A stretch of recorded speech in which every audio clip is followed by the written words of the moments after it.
देशभक्ति का जज्बा भी किसी दीवाने की दीवानियत से कम नहीं है दोस्तों। और भारत माँ के लिए प्यार किसी सैयारा से कम नहीं है। लोग कहते हैं कि अच्छी मूवी आ नहीं रही है, लेकिन मुझे लगता है कि लोग अच्छी मूवी देखना ही नहीं चाह रहे हैं। दोस्तों, मैं बात कर रहा हूँ अभी हाल ही में रिलीज हुई 120 बहादुर की।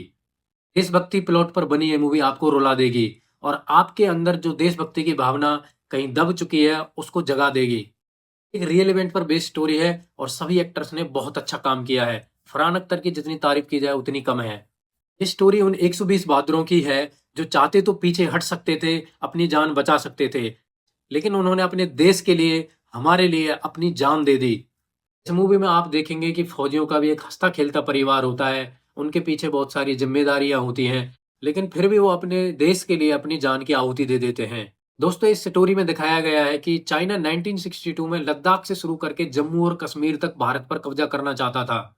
लेकिन एक मेजर शैतान सिंह भाटी, जिसका किरदार फरहान अख्तर निभा रहे हैं, उसकी सूझबूझ और उसके साथ दिलेर 120 जवानों ने मिलकर के चीन के इन इरादों को पस्त कर दिया। मेजर शैतान सिंह भाटी के साथ अहीर रेजिमेंट के 120 सैनिक लद्दाख में तैनात थे। भी चाइना ने एक साइड से लद्दाख पर कब्जा करने के लिए आक्रमण कर दिया।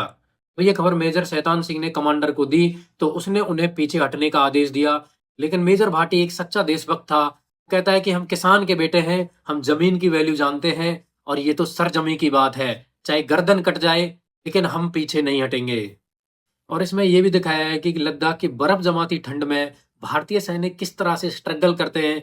उनके पास सर्दी से बचने के लिए प्रॉपर सामान भी नहीं है, जैकेट नहीं है, खाने के लिए सामान नहीं होता है, लेकिन फिर भी उस तूफान में और ठंड में वो अपने अंदर के तूफान की वजह से चीनी सैनिकों का सामना करते हैं और उनके इरादों को निस्तो नाबूद कर देते हैं। 120 सैनिकों को यह भी पता था कि चीनी सैनिकों की संख्या बहुत ज्यादा है और उनके पास हमसे ज्यादा अम्यूनिशन भी है, लेकिन फिर भी उन्होंने हार नहीं मानी और आखिरी सांस तक, आखिरी बुलेट तक और आखिरी खून के कतरे तक लड़ने का निर्णय लिया। इस मूवी में दिखाया गया है कि कैसे एक एक करके आखिरी सांस तक वो 120 बहादुर लड़ते हैं और अपने प्राणों की आहुति भारत माँ के लिए दे देते हैं।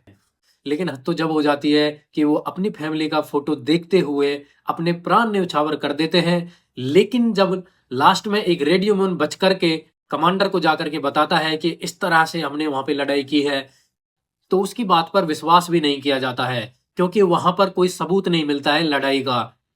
क्योंकि लद्दाख में उस टाइम बर्फ का तूफान आता है और सारी डेड बॉडीज बर्फ से ढक जाती हैं और इस बलिदान को, इस लड़ाई को भी 3 महीने तक दफन होना पड़ता है। और 3 महीने के बाद मौसम बदलता है, बर्फ पिघलती है, तो तब डेड बॉडीज वहां पर मिलती हैं। तब जाकर के उनके परिवारजनों को ये पता चलता है कि हमारे वीर सैनिक भारत माँ के लिए शहीद हो गए हैं। दोस्तों, उम्मीद करता हूँ कि आप समय निकाल करके इस कहानी पर जरूर ध्यान देंगे।